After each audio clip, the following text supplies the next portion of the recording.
What's going on, everyone? This is Sherry, and you are tuned into She Said What She Said, the podcast where we interview badass women in the sports world and beyond. And we have such a fun show tonight. I don't have any guest hosts. If you saw last week, you knew what happened when I had both of my guest hosts. It turned into a ranking of the hot or not NFL QBs. Hey, it happens when you have a bunch of ladies in a room. So it's just me, and we are going to be in my favorite sport, track and field. I actually do have a track and field shirt on. I think I got this in Eugene many years ago when I was with our guest this evening. So our guest tonight, I have known this woman for, since 2004. I had to do some quick mental math here. I've known her for almost 20 years, and she is an absolute legend. She is a multi-time All-American at University of Arkansas. She still has her triple jump record by over a foot. If you know anything about track, Arkansas is probably the best women's program. So when you still have a record, you're badass. And she is still on the top list of their heptathletes. But she did not stop there. She made the world team for the U.S. not once, not twice. She did it 3 times. She had so many uniforms for Team USA. I actually have one, and I meant to bring it. It's in my other room, but she was just like, I have too many. Here, who wants this? Who doesn't want this? So she is the wonderful wife, potentially the better half of Chris Johnson, aka the legendary former Penn State sprint coach, now the head honcho at University of Arkansas. So without further ado, Chris Johnson's better half, Miss Gigi Johnson. Hey. Hey, hello. Thanks for having me, Sherry. Thanks for coming. I don't know what to say after that comment. Like, oh my gosh, you hyped me up. I'm like, put me back on the uniform and I'm ready to roll. Let's go. Let's go, Gigi. Oh man, yeah, I was, I always love my stats, right? Yeah, I'm always all about the stats. And when I was looking at that, I'm like, this chick not only still has a school record, it's by a foot in the triple jump. That is far. Ain't none of these chicks can get close to what you were doing. Well, nowadays, I don't even want to say my mark on here because compared to how the sport has been going these days, it's like when people ask you what your times, your jumps and stuff, you don't even want to tell them because these kids are rolling. Like, oh my gosh, they are rolling, kicking butt, taking numbers, all that good stuff. So, yeah. Mm-hmm. And we'll get into that a little bit later on kind of the things that have kind of contributed to that, right? Because there's definitely that part of me that's like, wow, I can't compete in the Big Ten anymore. But then it's like, wait, if I had access, where would we be at, right? Right. But the fact is you still have the school record for one of the top programs in the country. So you can't really argue. And you're still number 5 in the heptathlon. Yeah. That ain't bad, girl. That ain't bad because there's been some big names that have come after you, including one of Coach Johnson's current athletes too. Yes. Yes, indeed. Mm-hmm. And we met when you were at Penn State. Yes, it was fun. Like Penn State actually, little backstory is like me and my husband Chris graduated I graduated undergrad and graduate school from University of Arkansas, and then he got his master's there as well. And his first coaching job that he got offered right out of grad school was at Penn State University. So shout out to Beth Alford Sullivan for seeing the talent in my husband and giving him, that opportunity. And, what better place to start off at Penn State University? That's where it all started. It is. And I will admit, because this was in between my sophomore and junior year when Coach Jeff left. And I was like, oh, I don't know. I don't know if I could stay. Y'all were a tough audience. Like, I remember we were. Y'all grilled him like no other when, well, what is your accomplishments? What have you done? Who have you coached? And we're like, whoa. Because it was like, because again, he didn't, come from I won't say anything, but we were his first job. Yeah, y'all was his And I was first like, paid job. Paid job. right. So Yeah. Paid. Yeah. yeah, Because he was a volunteer, at yeah. Arkansas.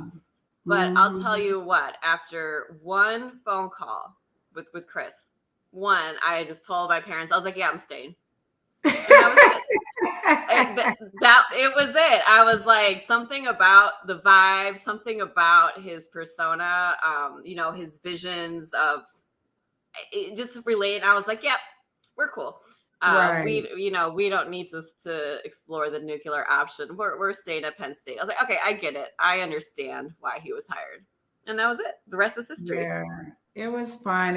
I mean, you guys were awesome. Y'all made our job easy. I mean, if I could take this crew and bring them back this day, I mean, it's different. It's a different type of kid you're coaching from when you guys were in college to, what you're coaching now. You're dealing with people in pre-COVID, after COVID, during the pandemic. So the dynamics has changed so much in our sport. I think that's why track and field, these times are like so fast and people are just rolling. And I mean, even when you to make a turn and look at the NCAA tournament, you got these mid-major schools, these schools that, weren't even ranked, that you got these fifth-year COVID kids coming out and helping these small mid-major schools and putting them on a map. So, the pre-COVID and during COVID and pandemic and all that stuff, it's crazy. But, that's kind of how we have all these times and underdogs coming out of nowhere, man. It's exciting to watch sports these days. Really exciting. So it is. But I want to talk about a young Gigi back in Virginia, way back before we went to Arkansas. One question I always ask my track people is, when did you realize that you were fast? Well, for me, I think so. I actually realized I was fast when I was on the basketball court. So basketball was my first passion. I was recruited for basketball way before track. So we grew up, my father was in the military, and so we traveled a lot. And so a lot of places we lived didn't have track. I didn't even know anything about summer track and all that until like one of the coaches, I got some award for being the best athlete in the DC, Maryland, Virginia area. I think it was called All Met. And so when I got that award, I met this summer track coach there, and he came up to me and my other teammate was like, hey, have you ever ran summer track? And I'm like, what is that? And he was like, you run in the meets in the summertime, you run track and so forth. So I would say when I was on the basketball court is when my talent kind of came for track. I was like, wait, I'm running down the court to get the ball and they not fast enough to throw the ball down me for me to get a fast break. So it was that. And then I grew up in a very, very competitive family. My brothers, I remember the first time when I realized I wasn't fast was when my mom, I was like, yeah, I can run fast. And I was like, Mom, I could beat you. And my mom was like, I'm not even taking off my heels. She beat me. I think I was probably 8 or 9 years old. I was maybe younger than that.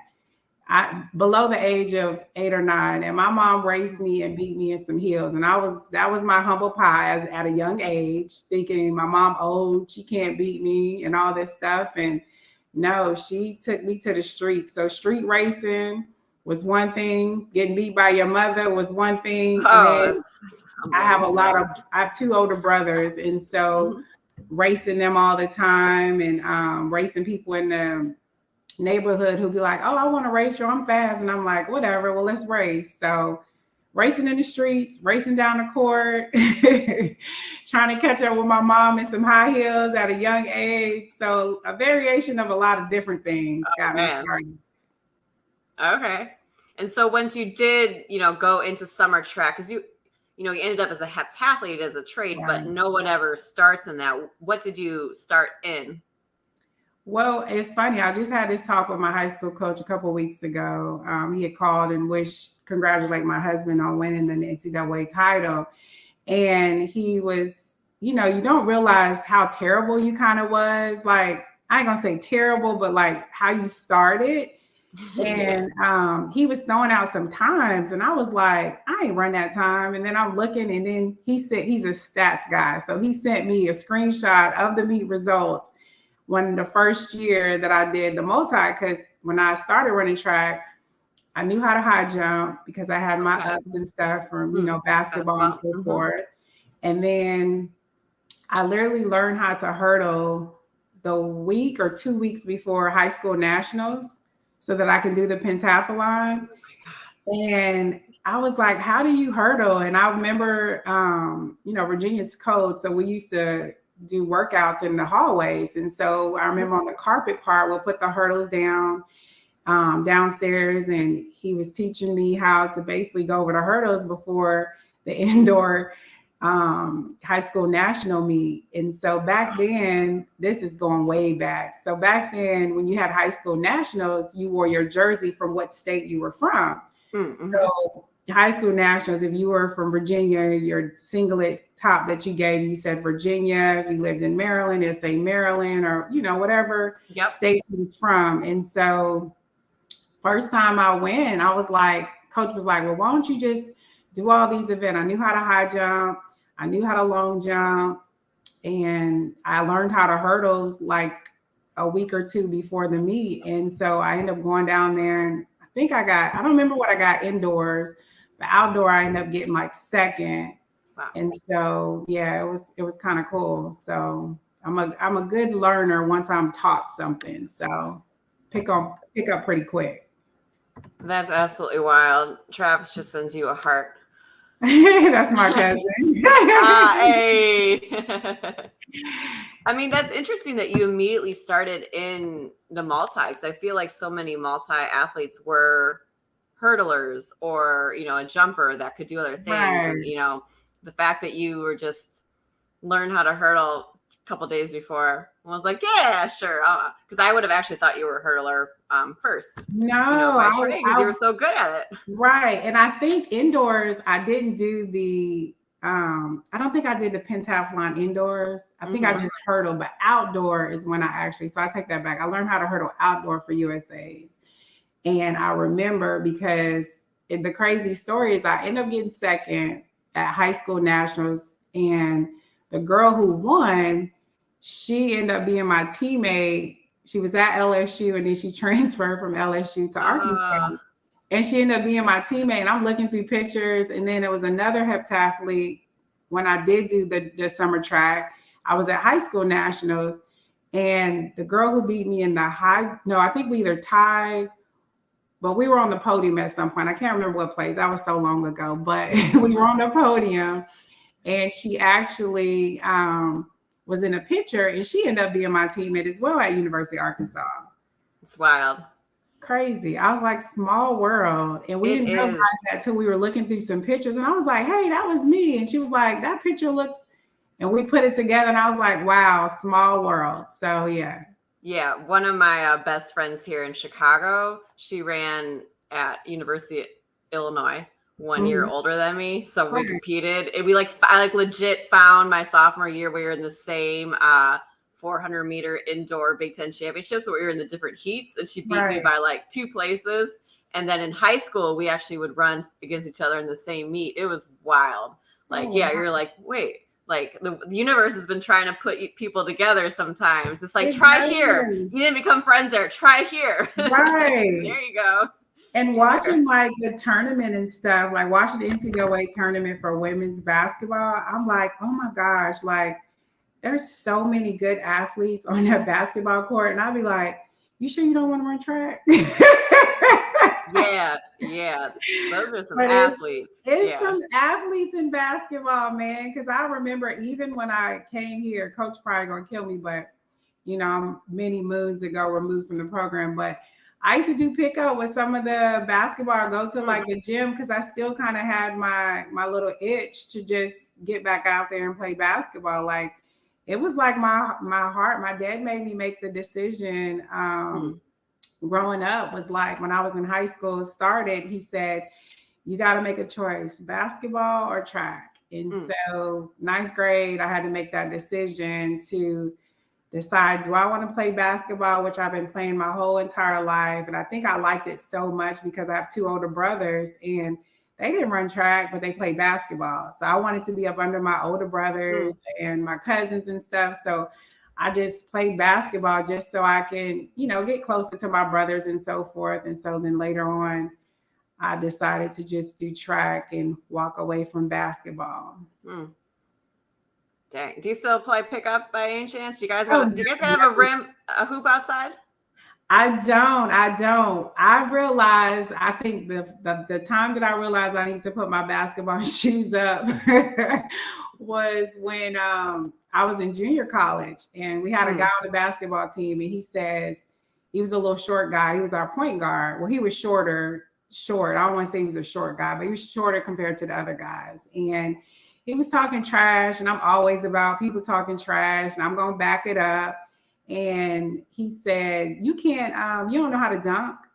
And I was like, I know how to dunk. And he was like, no, you can't. And I was like, you just mad because you short and you can't dunk or something. And we were talking trash. And I remember I had already had dunk before he had came out there. And so I had to do it again. And something in my mind was like, don't do it again. And I literally went up. My hand got caught in the net, Sherry. No. And I was hanging up there for a quick second. And I got up there. And when I got up, my hand just kind of got caught in the net. And I was dangling for felt like forever, but it was maybe like 5 seconds. And I kind of jacked my wrist up. And my coach was I had to think of some kind of story. Not tell him, but I did get to dunk in. I did dunk and I did prove my street cred, because he didn't think I could do it. And I went up there and dunked, and it was one of those stories where me and my best friend laugh at it to this day because she was like, we all looking at each other. When you know that you shouldn't be doing something and you just do it anyway. Yep. And it was the track season, so I think we had a meeting. I'm like, please don't let him put me in the shop or nothing. Right, because it's going to be your dominant hand. Because what are you going to dunk with? Your dominant hand. I didn't know you could dunk. Shit. Yeah, girl, I could dunk. How tall are you? I'm only 5'4" and 3/4. Give me 5'5" on a good day. Girl, I think you're like my height.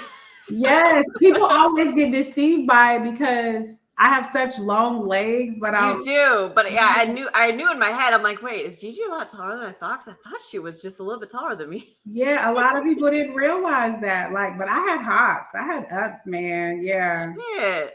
So I had to prove. People know. They went to college with me at Odessa Junior College. They know Gigi can dunk. Dang. So now I got to ask, I know we're not supposed to talk about exact stats because people are monsters, but what was your best high jump? In high school? No, ever. Best high jump you've ever done? I don't know. I should know meters. It was 5'10" and 3/4 or something like that. Yeah, so so I thought you're damn near 6 foot. Mm-hmm. So you're, they need to do a high jump record of your height versus what you're jumping over. Because someone that's 6 foot that's jumping over 6 foot is like, all right. Yes, it's crazy. I've seen some short people really do.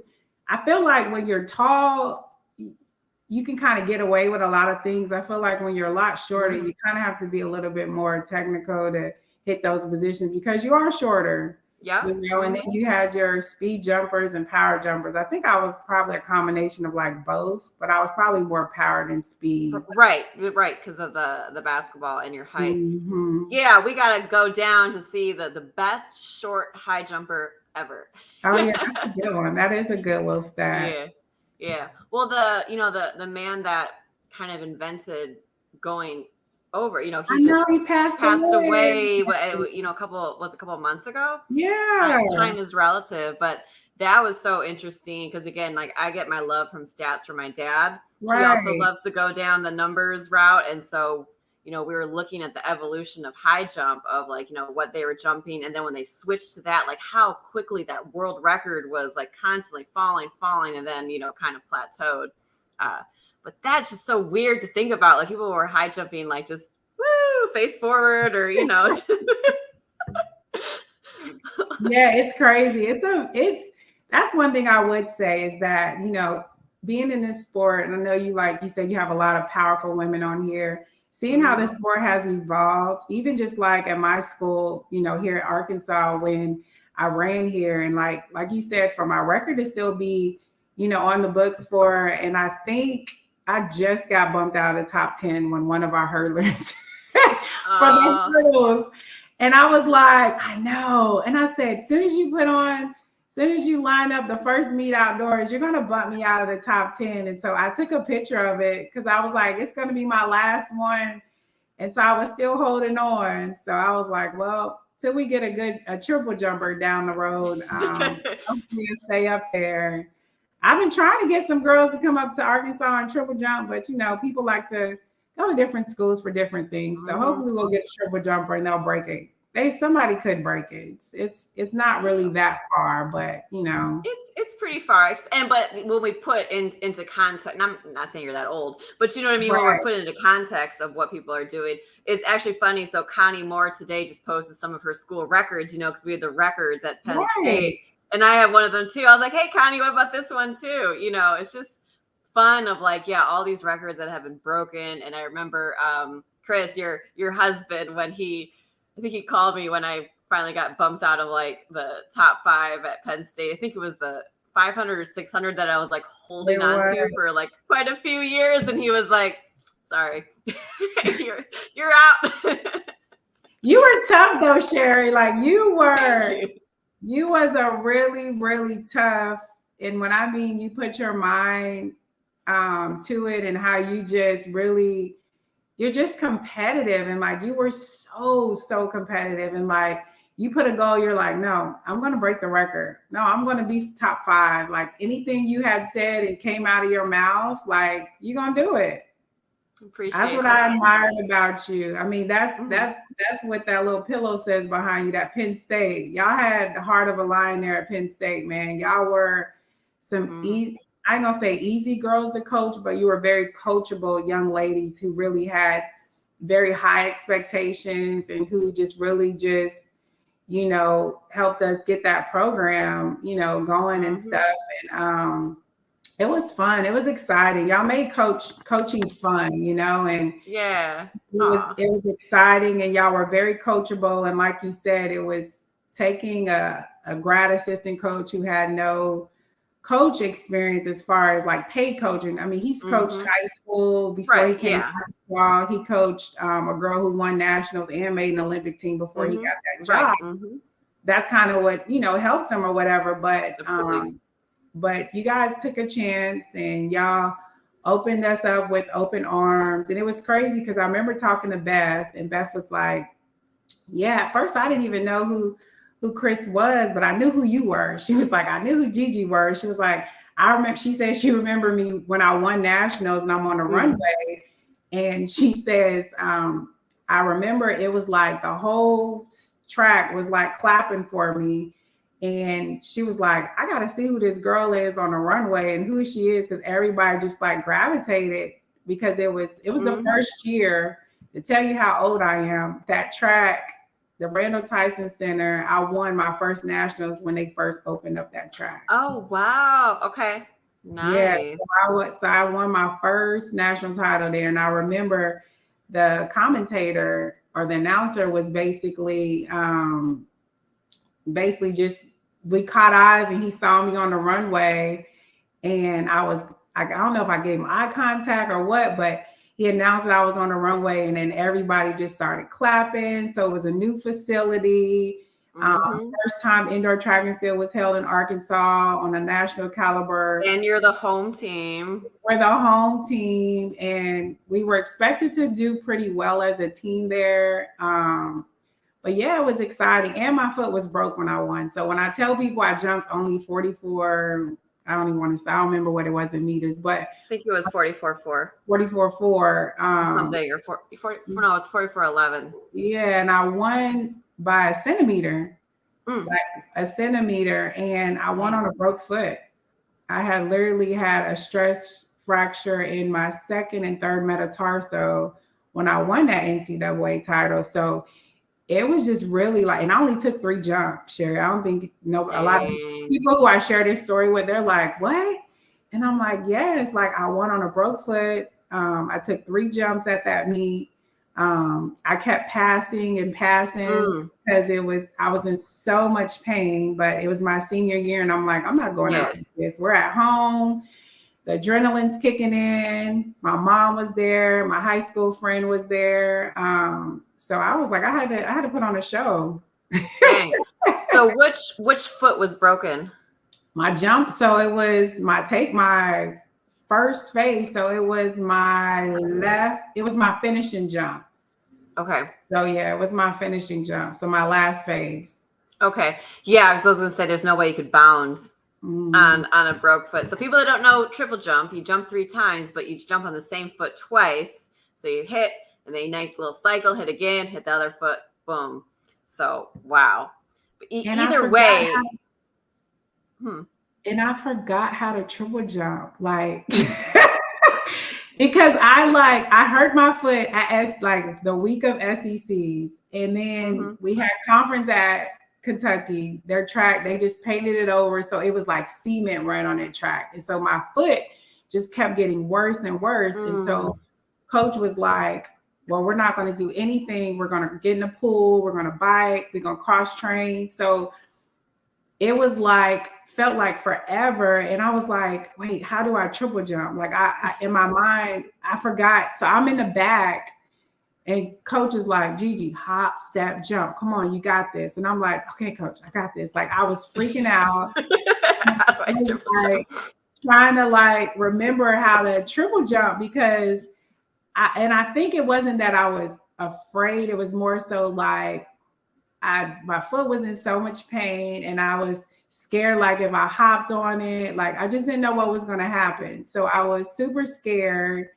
and the adrenaline kicked in, man. When you're an athlete, you're competitive, and you feel like the whole arena is cheering for you, you know, that inner beast comes out, you know. And my coach calls me Killer Miller. My maiden name was Miller. So my college coach, he was like, Gigi, come on, Killer Miller. So he said I had this killer instinct when I got on the track and when I competed. So yeah, so that kicked in. That's what took over that day. Absolutely. Muscle memory.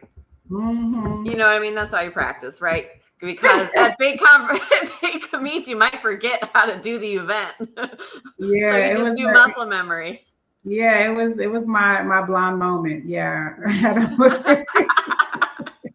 Thank God I have red hair now. Jeez. You know what my mom says to me when I act up? She's like, your roots are still blonde. I'm like, so yeah. Oh, man. That's wild. And you know, one thing when you're talking about recruiting for the triple jump, do you know off the top of your head how many states in the U.S. do triple jump as like an actual event for state track? I know it's not every state. It's not, and I mean I can't even remember. I'm trying to think. Was triple jump probably just came out probably when? No, I didn't. When I was in high school. You're not that old. I'm kidding. No, it was. Or maybe we didn't have it in our state. I'm not sure, but I don't know what states don't have it. I know javelin is very selective, which makes a lot of sense. For safety, like hammer throw and weight throw are also very few. That's why we had some great people out of Rhode Island. And that's also probably why Penn State's always been good at javelin, because Pennsylvania has the javelin. Right. But like Michigan does not have triple jump. You'll see it in AAU in the summer track, but it's not I didn't know that. I did not know that. That's a good fact.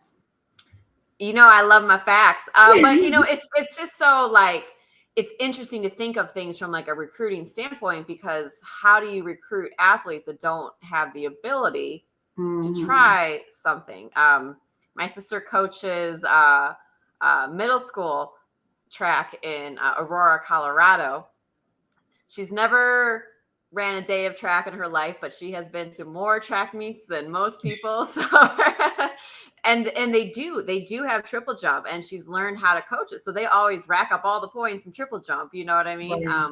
But it's just interesting, you know, if you don't have it, or if you don't have someone that knows how to coach it, you know, your athletes aren't necessarily getting that opportunity to be able to succeed. Right. Mm-hmm.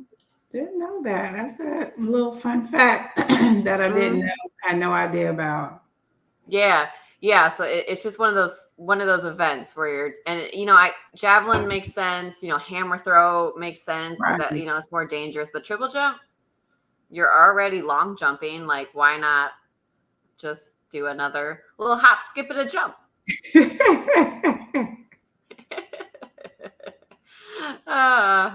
I love it. I love it. And what made you pick Arkansas? So funny story. So Coach Green, he was my college coach because a lot of people think Chris coached me in college. They're like, so you were coached by your husband? No. Let me correct that right now. Right. Bring that back. Mm-hmm. Yeah. So Coach Green, I was recruited. Well, first of all, I went to JUCO first. Right. I went to Odessa Junior College for 2 years, and 25-time All-American, I think. Yeah, I lost count. I Lost don't count. remember. And so I went to JUCO first, and that's kind of how I got recruited. I won JUCO in the high jump, pentathlon, everything. I guess. Everything, yeah. And so I really wanted to go. Like, I'm originally from, my dad was in the military, but I'm from Miami, and so That's right. So it's like I wanted to go to University of Miami, and they was not trying to recruit me. And then it was like all these other schools, and I was like, I want to go home. I want to go to Miami so my family can see me compete and so forth. They weren't really interested in a multi, but I'm like, I also run the 400. I'm good in the 4, good in the 200 hurdles, like anything you pretty much, you know. But again, I went to JUCO first. So when my dad talked to Coach Green, my dad was like, you're going to Arkansas, because Coach Green's a man of faith. You know, he's super, you know, he's all about his religion and his faith and belief and so forth. And he talked to my dad. My father was a pastor. He's retired now, but he was like, you're going to Arkansas. I just feel it in my spirit. You're going to Arkansas. And so I was like, okay, Dad.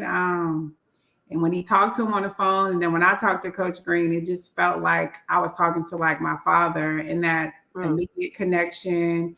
And Coach Green and I have still to this day a great relationship. He was in my husband and I's wedding as well. Wow. So we built a really good bond. That's like my second daddy. So yeah, it was awesome. Got to meet him and just fell in love with when I came on campus. I fell in love with the community here. I fell in love with the people.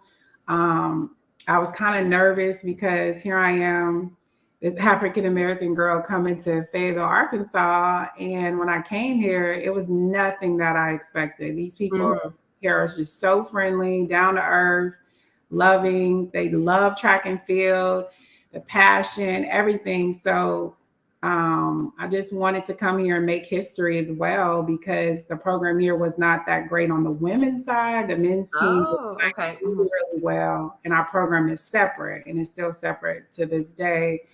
And so when I made that immediate connection with the community, the town, the coaches, I was like, yeah, I'm going to Arkansas. No question. Okay. Fayetteville is beautiful.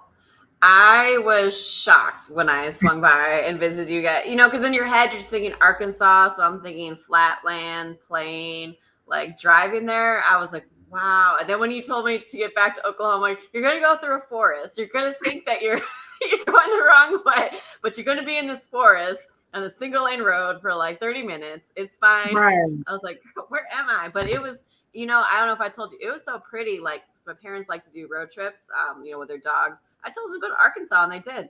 I don't know if they went to Fayetteville specifically, but they went to Northwest Arkansas, and they're like, oh, it's beautiful. Like, it reminds me of Penn State a little bit, like the town, the mountains. Yeah, it is like greenery. Middle of nowhere. It's really hilly. And, you know, when I was driving to school, like when we went to Penn State and I was like driving from Arkansas, I was like, wow, this is kind of like Fayetteville. Like, this is like I'm leaving one hilly place to another It, hilly it place. is. It was super, super beautiful. Mm-hmm. Absolutely. So give me the scoop though. I mean, I know Chris wasn't technically your coach, but how did you and Chris like start dating? Oh, Tell me Lord. everything. Tell me everything.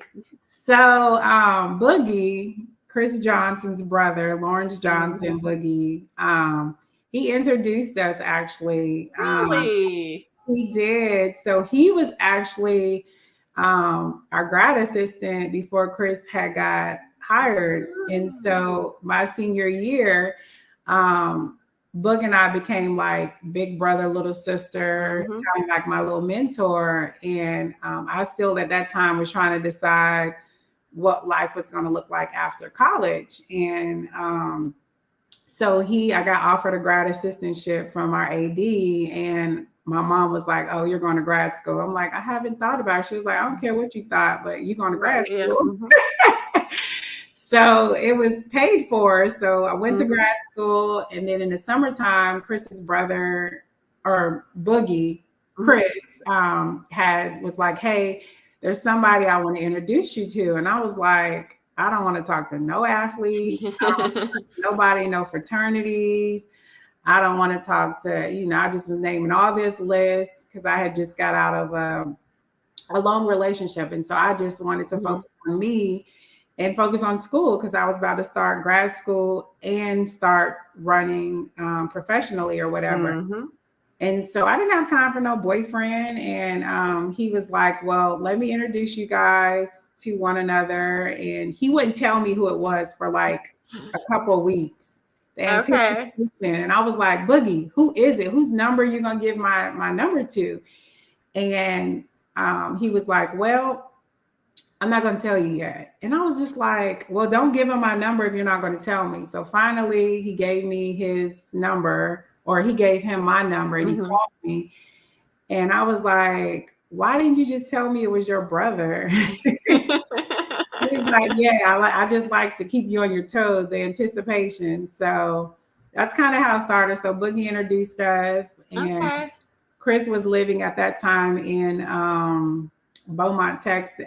He was living in Beaumont, and he was teaching high school at East Chambers High School in what's the town called? Winnie, Texas. And so he went there and he was like, I want to get into coaching. And so Boogie got hired at Southern Illinois University. And so liked the idea of having a volunteer coach. So Coach Green brought Chris on as a volunteer coach.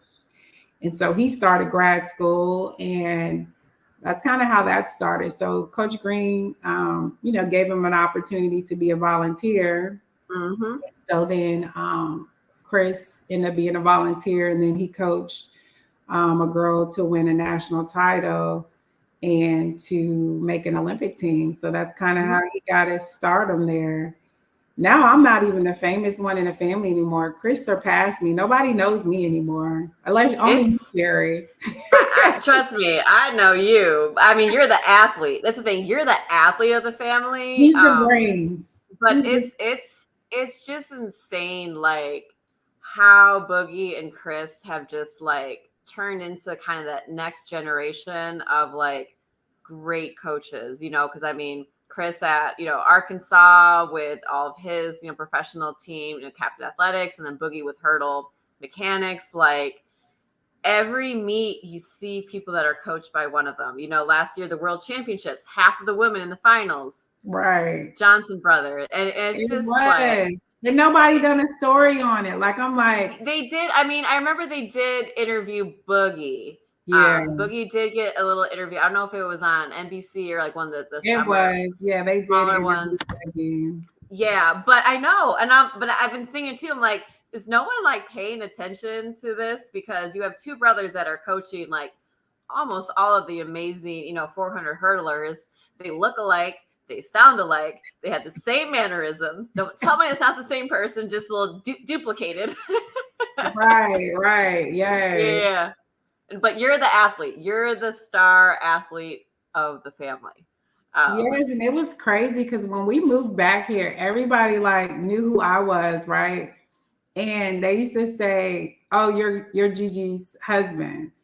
So it was like they would refer to him like, "Oh, you're Gigi's husband," and and he's the coach here, but it was like everybody knew me as Gigi Johnson, or Gigi Miller or whatever. And so not saying they didn't know who Chris was, but everybody here knew me because, I was a Hall of Fame here. I got inducted and so forth. So they knew who I was. And so now when we have conversations, everybody is like, "Oh, you're Chris's wife. Are you Gigi?" So it's like, I'm not even the cool one anymore. He's the cool one with all the stats and stuff. So you're still the cool one to me. Don't let No. I'm behind the scenes, I'm the behind the scenes girl. So yeah. No, but I mean, at Penn State, like, even though Chris was our coach, you were still so instrumental, to us and having you there on the staff. And I mean, you were post-collegiate. I mean, you were competing for Team USA. I mean, you did the 3 World Championship teams. Like, talk a little bit about that transition into the professional world.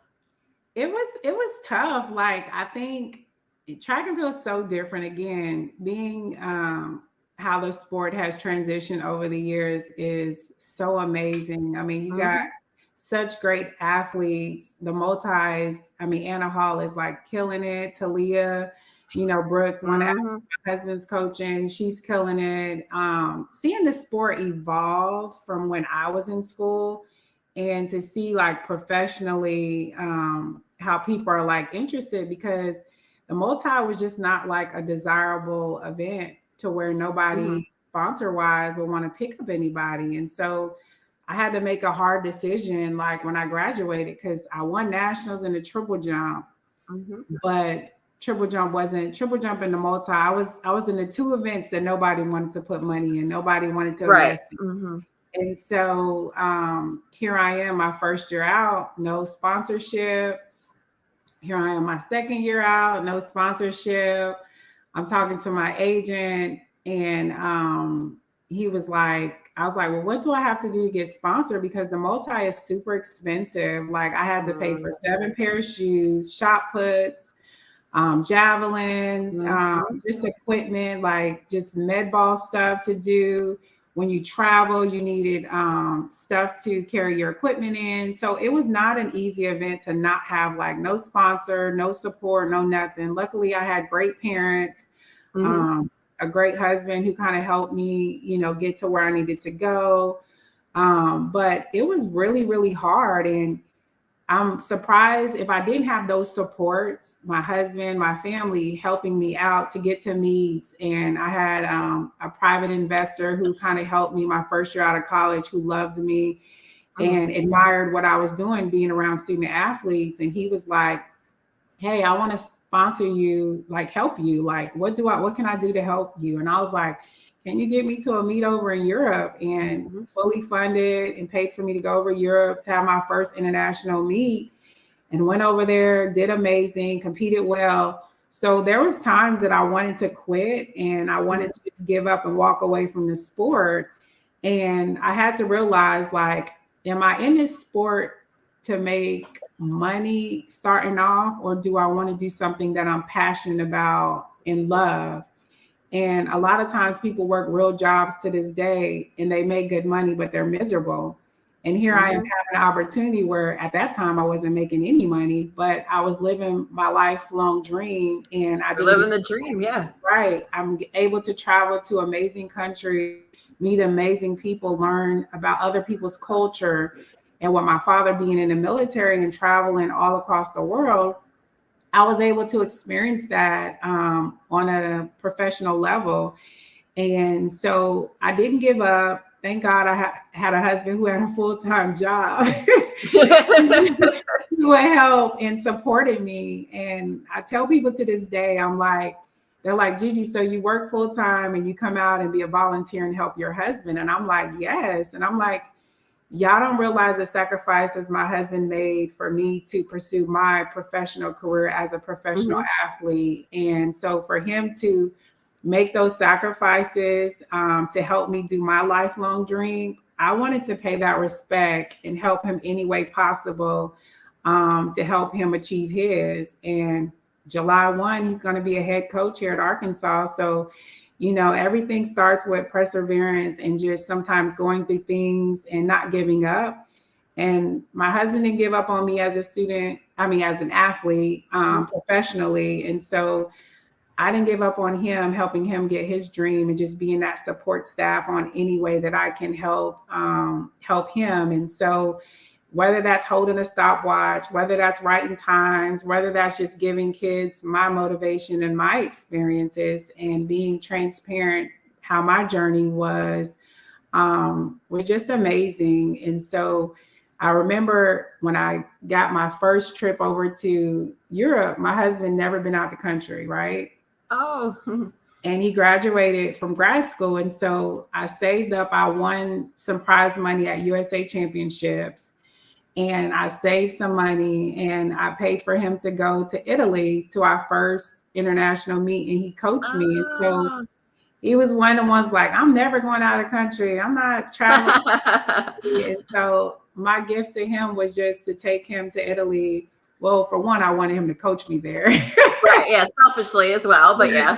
But I had some intentions. I was like, oh, in Italy, they have that Romeo and Juliet statue. Maybe he'll propose to me in Italy.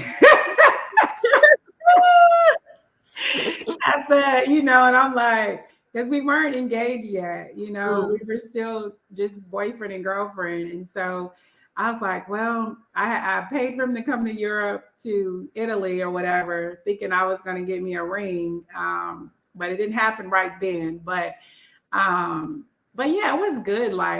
But it's one of those things that where I could have gave up and I could have quit, but then I would have made 3 world championship teams, and just barely missing the Olympic team. So I had great experience. Yeah, I made 2 amazing outdoor world championship team. And then I made an event that I didn't even train for. I was just using it for training, and then end up making the indoor world team in the 400.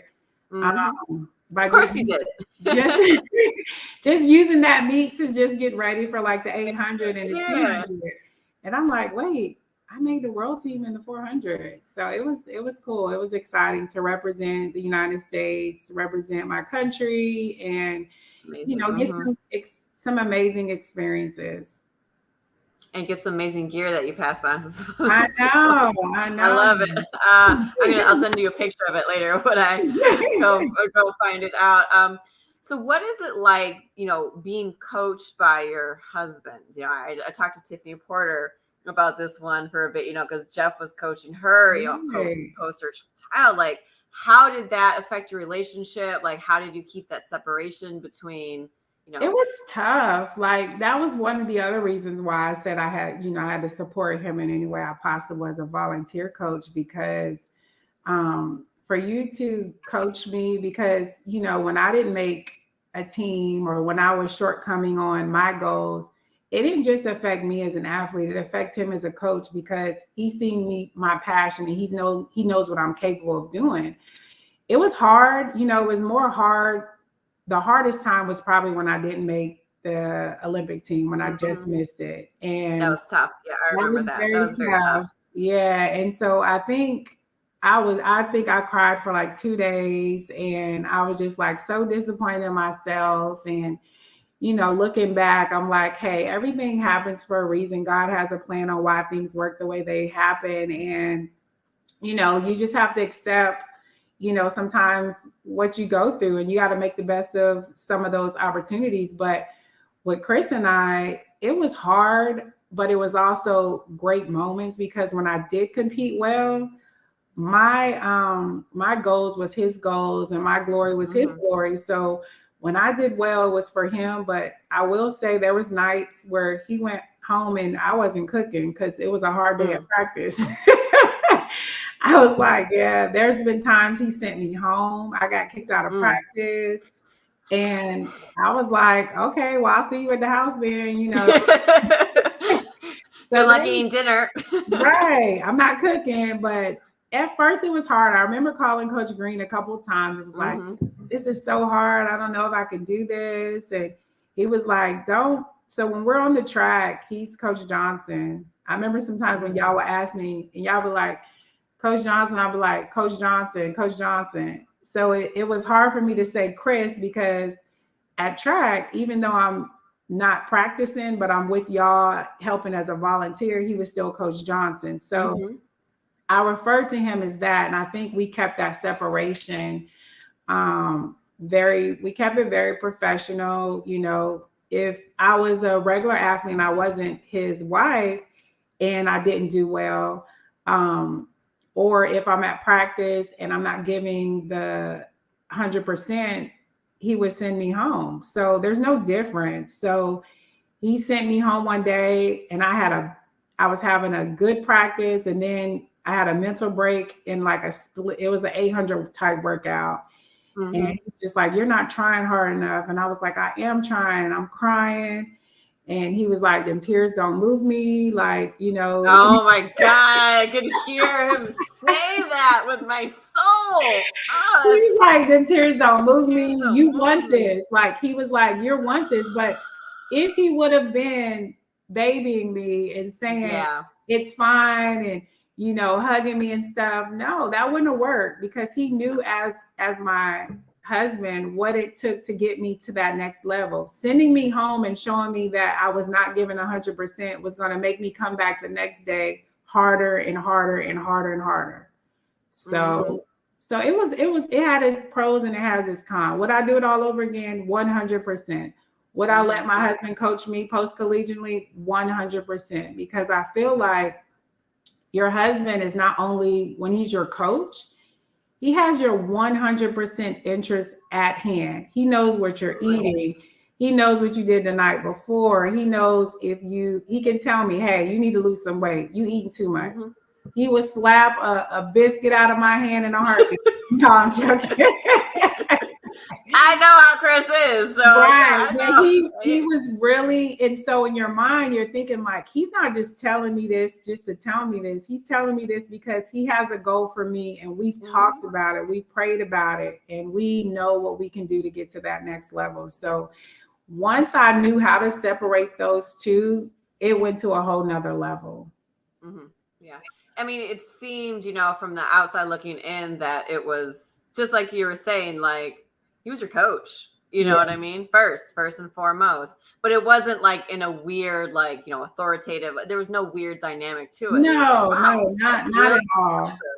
Not at all. Yeah. He knew how to get the best out of me. Like, he knew how to challenge me. He knew how to push my buttons and get me to give the best version of myself and to give that competitiveness out there.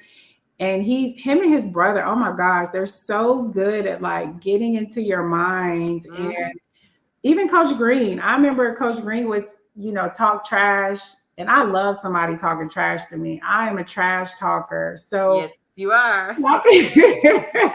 So talking trash to me motivates me. Like talking trash or coming for me or my family or people close to me, that's like fuel in the fire. Like, you will see a different beast come out of me as an athlete when you come for my friends, people close to me, or my family. But yeah, it's he knows how to get that, push them buttons to get that competitiveness out of you, you know? If you wanted me to do something, tell me I can't do it. Right. I'm the same way. Like that too, though, Sherry. Yep. If I say, Sherry, you can't do that. And you know, coaches do a lot of reverse psychology on you, boy. So they put athletes, we used to put y'all against each other all the time when y'all were at Penn State. She can't beat you. And then we'll turn around like, you can beat her, you know, you can't touch you, you know. So it's putting that in there. And so some people you can tell that to, and some people, some of these kids these days, you tell them that, they might break down and cry. Yeah. I had tough skin. We, you know, to be able to train with Dominique Blake, Shayna Cox, Gail Hunter, you know, all in one. Alicia Barber. Yeah, all of that. Like, it was just, you know, what an honor, right? Because I respect every single one of them as a person. We were all friends, but I held those bitches to a very high standard, and they held me to it too. You know what I mean? Because none of us would accept the other person slacking. Right. And yes, like they, you obviously want to push each other. You want to, get them, you want to beat each other. But at the end of the day, it was like, I felt like we all had the same goal. Right.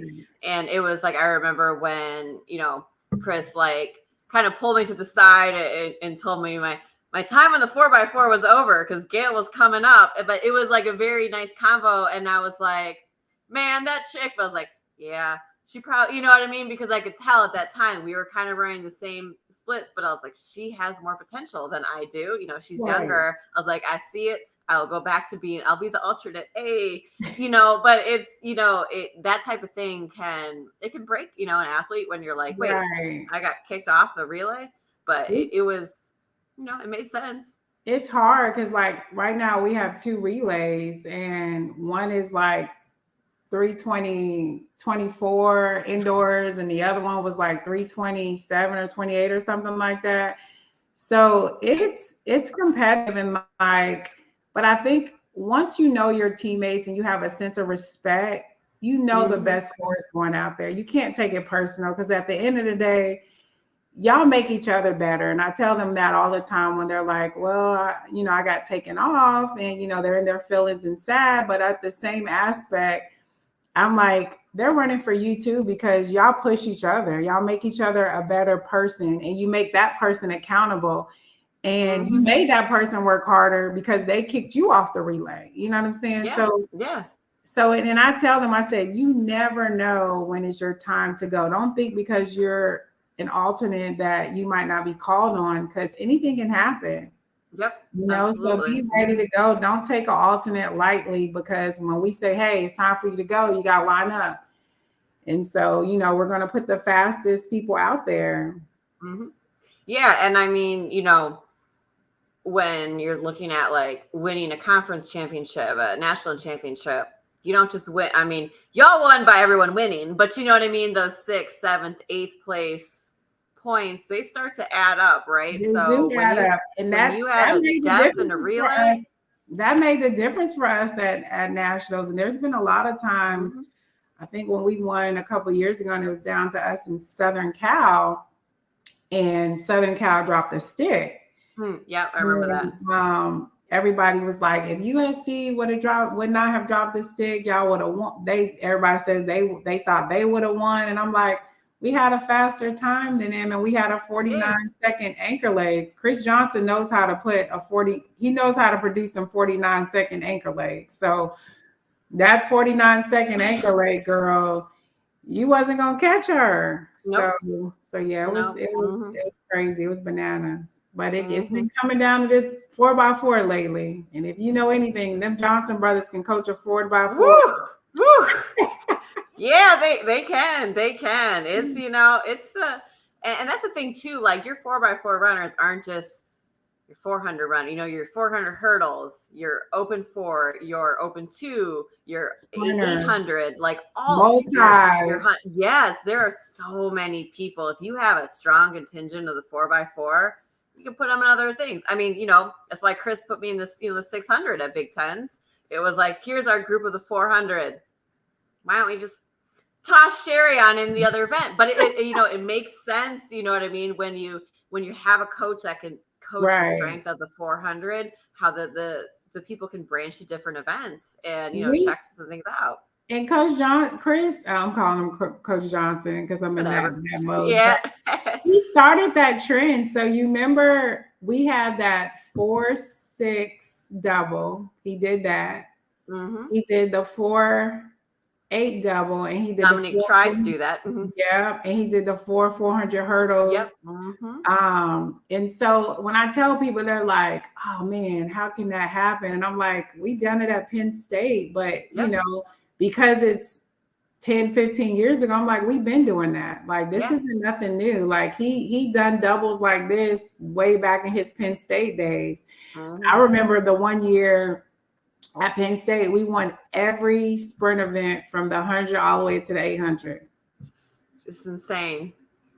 Yeah, just domination, right? I mean, But y'all brought into your coach. And when you have a group of mhm. athletes, young ladies who buy into what you're teaching and what you're telling them, and you have that sisterhood, nobody can break that. No, Nobody and I can break mean, that. I graduated college in '06, and what did I tell you before? I was like, yeah, Shane and I are talking about this, Lena and I are talking. Like, these are people that I talk to still, on Brooke, obviously, because Brooke and I were club teammates in high school. Right. That's why I went to Penn State. So it's like, Kristen Clem said, Thrower, her and I, like, we're, Yes. arranging a visit to, hang. It's like, this is your family. Like, these aren't just your teammates for a few years. Like, this They're is your like, sisterhood. yeah, these We are had our people. track reunion for SECs. Mhm.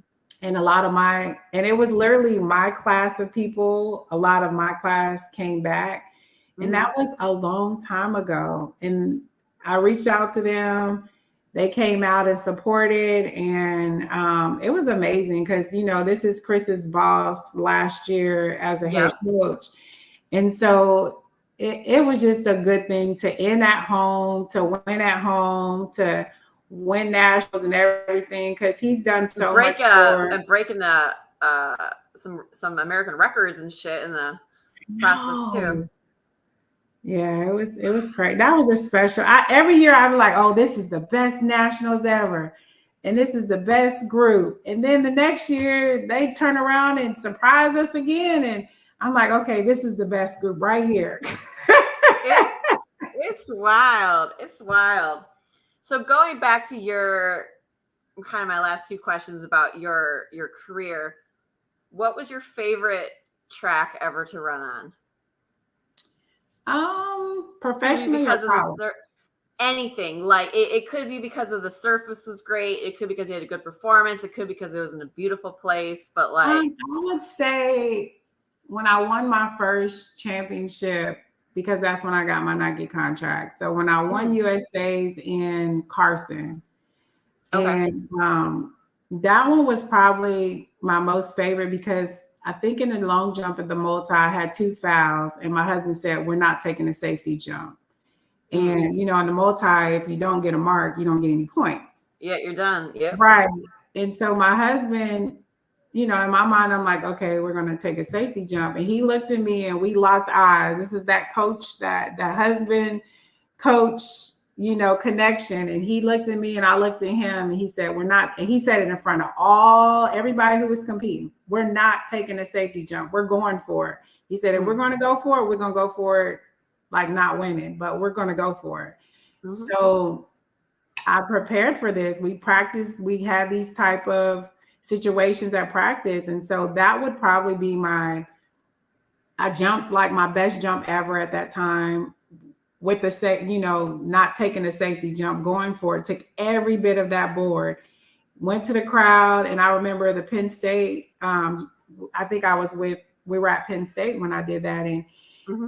the girls came up to me and was like, man, Miss Gigi, when you get on, you're a different person when you're competing. Like, I didn't even recognize. They was like, you came down that runway and we went crazy. And I was just like, oh, thanks. Like, but I was scared.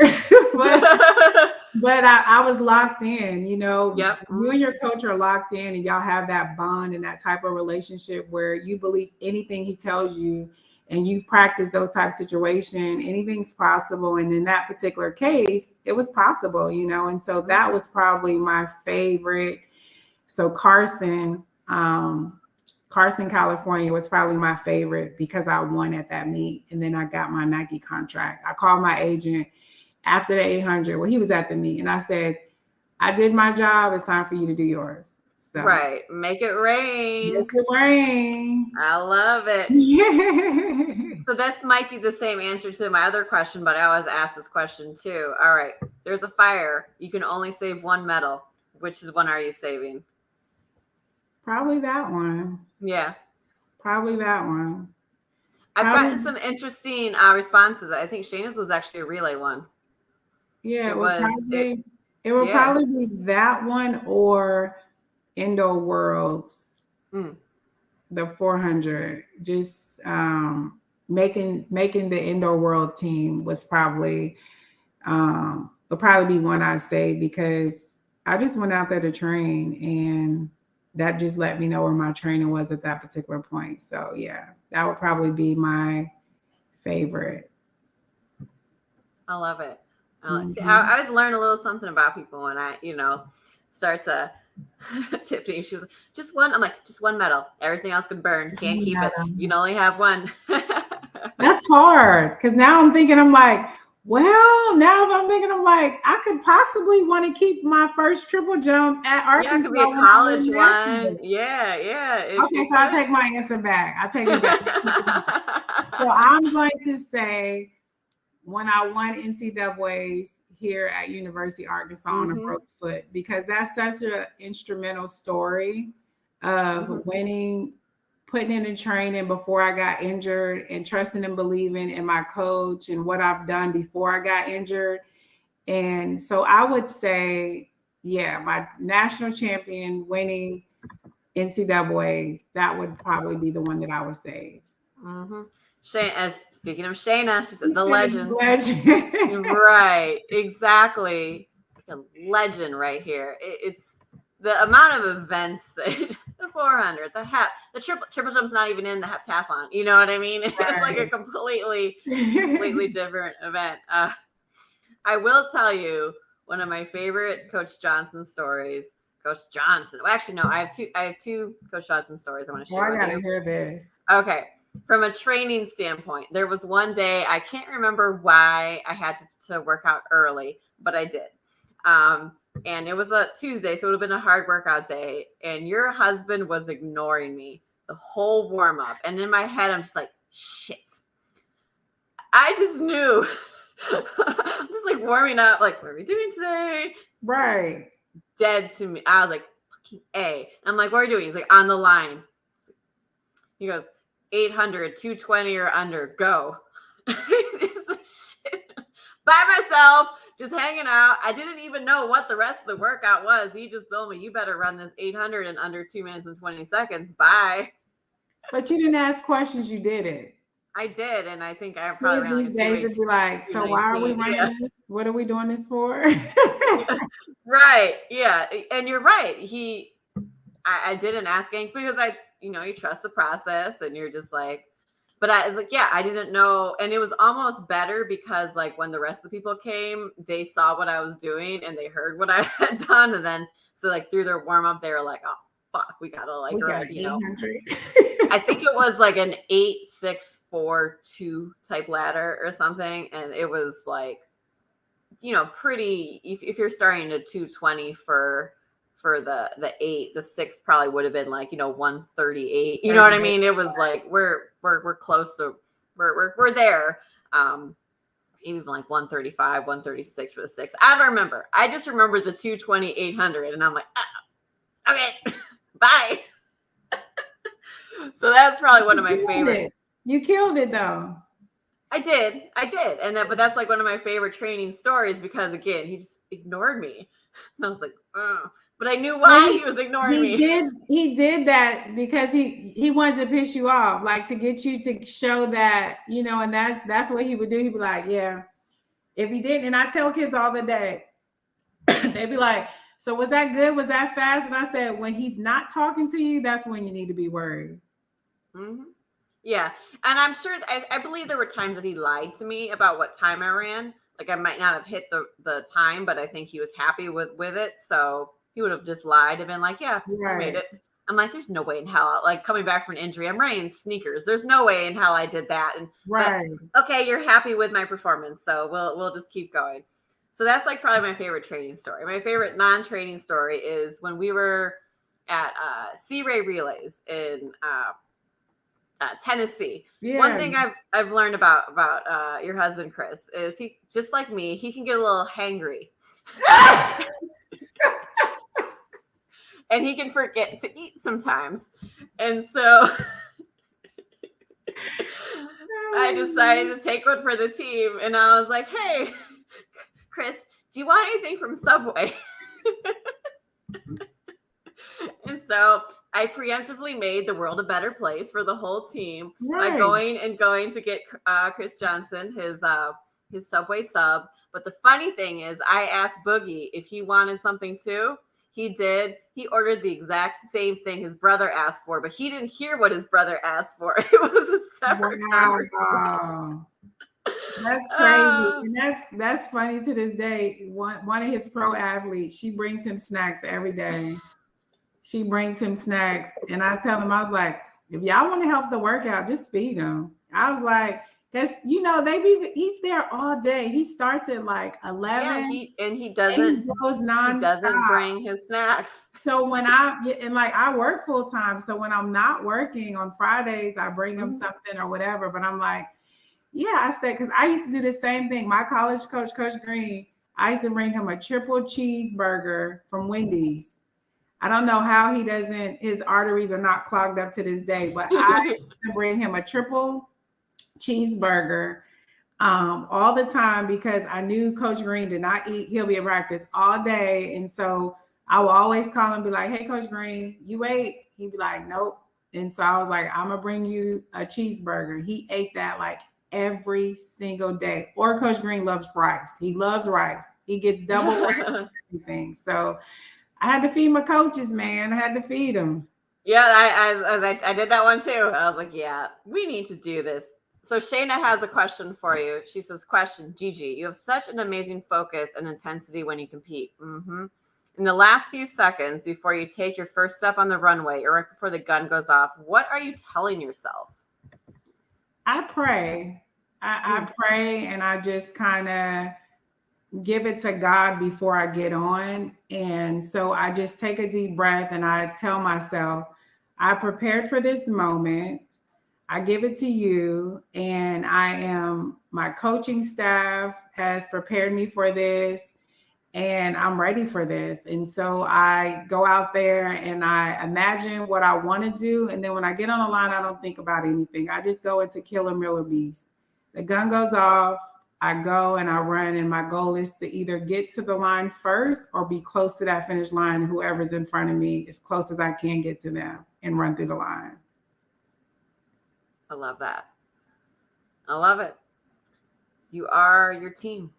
You know, it's not just you, it's your team. I think do you remember Uke at Penn State, the sports psychologist? Yeah, yeah. Yeah. So he had his class we could take, the sports psychology, where we go through some of the one of the most helpful classes I've ever taken in my life. I still use some of those tricks to this day.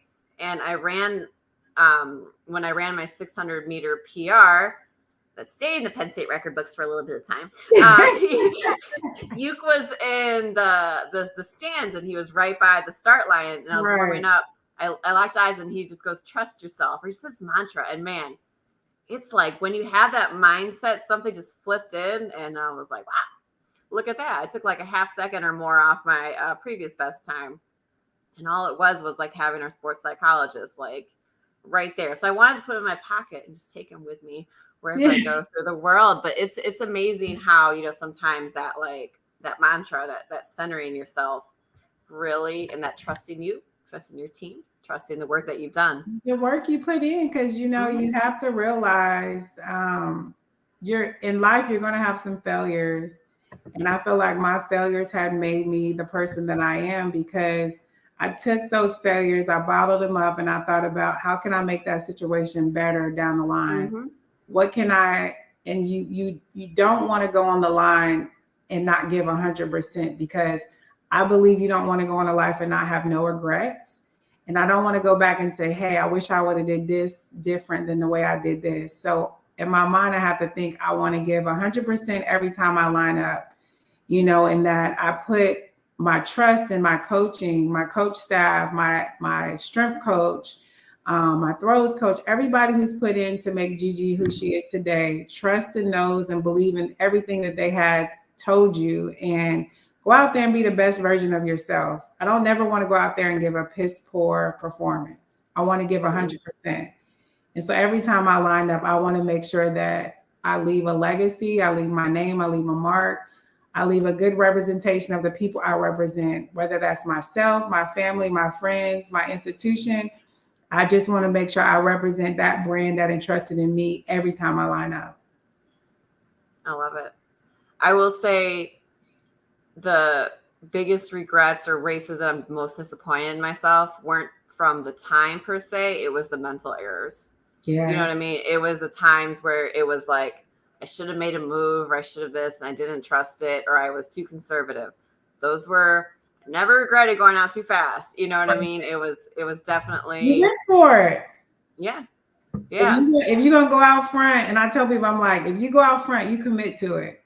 Commit to it. If you're gonna take the lead, commit to it and don't give up. If you commit to it, nobody should come get you. But if they do, you're gonna say, hey, look, I went for it and I gave it everything that I had. But when you go out there, you're like, man, I'm gonna sit back and I'm gonna wait till lap 2. Well, what if they pick it up lap 2 and you don't have it in your legs? If you're gonna catch me, you're gonna catch me. You're gonna catch me trying to come get me. Right. I think it was it the Milrose Games that Shamir Little ran the 600? Yeah, she went for it. She did. And I remember watching that and I was like, man, she is just running that the exact same way Coach Johnson told me how to run it. Is like, you're a 400 runner running against 800 runners. You need to get way ahead of them and just hold on. Yeah, make them come get you. And man, she ran a hell of a gutsy race. Right. And she did it the Coach Johnson way. Right. You know, it was, I loved it. Big fan of hers. But, you know, too, you look at an athlete that, you know, just missed, you know, the Olympics and something. She's had a few setbacks in her career, but she's also had some amazing highs. And it's great to see someone rebound like that just takes that, like, that didn't work out. Well, this next race, I'm going to go do this. And, you know, it takes a strong athlete to be able to do that, especially on the national stage, you know. It's hard. These girls rolling now. I'm glad I'm not a professional athlete now. Shoot.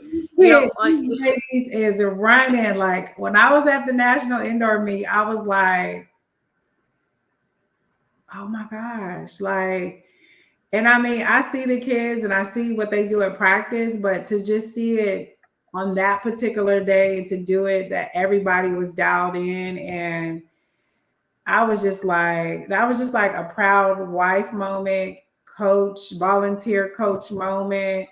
Man, it was just, I mean, I think my husband almost got a little emotional or something, but it was a really, like, I kept just telling him, I was like, dude, like, do you realize like what you did, like what these kids did? Like, I mean, that was amazing. Like, I keep telling him, I'm like, man, you just never seem to not amaze me. You always put on a show, and it was breathtaking to watch in real life. I love it. Final question. What's in store for University of Arkansas track and field this outdoor season?